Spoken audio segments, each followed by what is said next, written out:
318 वर्षांनंतर जालन्यात संत मुक्ताबाई पालखीचा ऐतिहासिक रिंगण सोहळा हरिनामाच्या गजरात शहर भक्तिरसात न्हाऊन निघाले।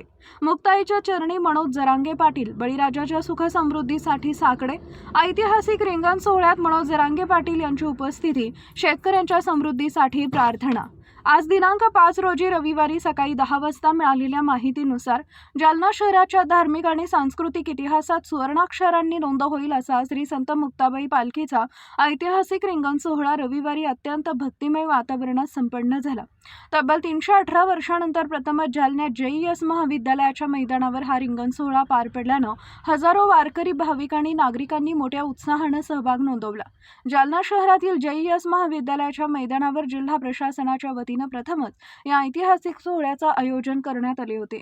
टाळ मृदंगाचा निनाद, हरिनामाचा अखंड गजर, विठ्ठल रखुमाईच्या जयघोषाने संपूर्ण परिसर भक्तिमय वातावरणाने भारावून गेला होता। रिंगण सोहळ्यादरम्यान वारकऱ्यांचा उत्साह आणि भक्तिभाव पाहण्यासारखा होता। यावेळी मराठा आंदोलक मनोज जरांगे पाटील यांनीही उपस्थित राहून संत मुक्ताबाईंच्या पालखीचे दर्शन घेतले। त्यांनी आदिशक्ती मुक्ताबाईच्या चरणी नतमस्तक होत बळीराजा सुखी, समाधानी आणि समृद्ध होवो अशी प्रार्थना केली। शेतकऱ्यांच्या कल्याणासाठी आणि राज्यात सुखशांती नांदावी अशी भावना त्यांनी व्यक्त केली आहे।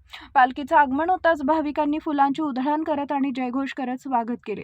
महिलांसह युवक, ज्येष्ठ नागरिक आणि लहान मुलांनीही मोठ्या संख्येने या ऐतिहासिक सोहळ्यात सहभाग घेतला। हजारो भाविकांनी पालखीचे दर्शन घेऊन संत मुक्ताबाईंच्या चरणी प्रार्थना केली।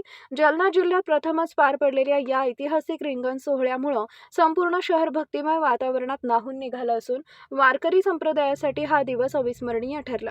धार्मिक परंपरा आणि सांस्कृतिक वारसा जपणारा हा सोहळा जालन्याच्या इतिहासात एक महत्त्वाचा टप्पा म्हणून स्मरणात राहणार आहे।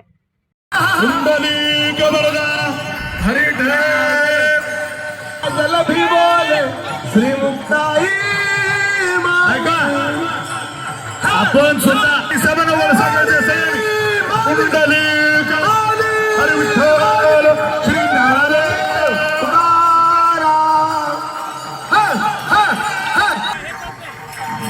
पुंडलिक वरदा हरी विठ्ठल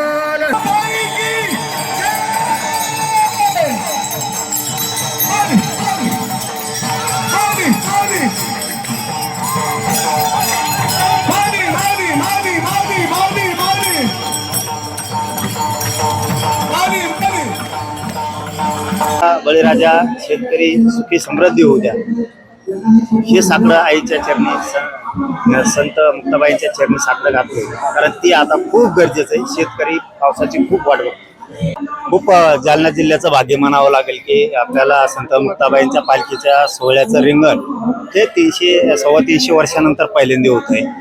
खूप आपण भाग्यवान आहेत का आपण डोळ्यानं तो सोहळा पाहिला, आपण साक्षीदार झालो त्या सोहळ्याचे।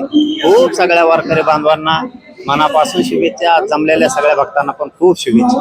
दादा, इकडं मुंबईमध्ये धो पाऊस पडतोय, मुंबईत म्हणजे विस्कळीत झाले सगळं जनजीवन, कसं बघतात? प्रशासनाकडनं काही तयारी झाली असेल?